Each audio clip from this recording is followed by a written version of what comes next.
કરવાનું. આપણે ત્યાં એક કહેવત છે કે દૂધણી ગાની પાટું ખમાય. ક્યારેક સજ્જનના નાનકડા સ્ખલનને જે સહન કરી શકતા નથી એણે દુર્જનોની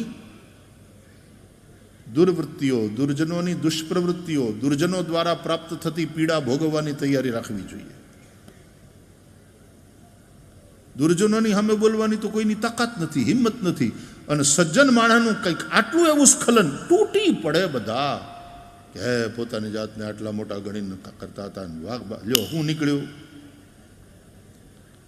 ફરીથી ઓલી ઊંટવાળી કવિતા યાદ કરું. અન્યનું તો એક વાંકું આપના 18 છે સાહેબ.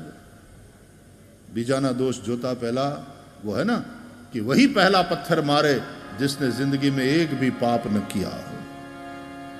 किसी को पापी पापी बोलकर पत्थर मारे, वही पहला पत्थर वही मारे जिसने जिंदगी में एक भी पाप न किया हो. તો ક્યારેક સજ્જનોનું સ્ખલન સહન કરી શકતો નથી સમાજ, ત્યારે દુર્જનોના અત્યાચારને સહન કરવાની તૈયારી રાખવી પડે. એનો અર્થ પેલા સજ્જને પોતાના સ્ખલનને ઇગ્નોર કરવું એમ નહીં. સજ્જન માણસ તો એને જ કહેવાય કે પોતાના સ્ખલનને પણ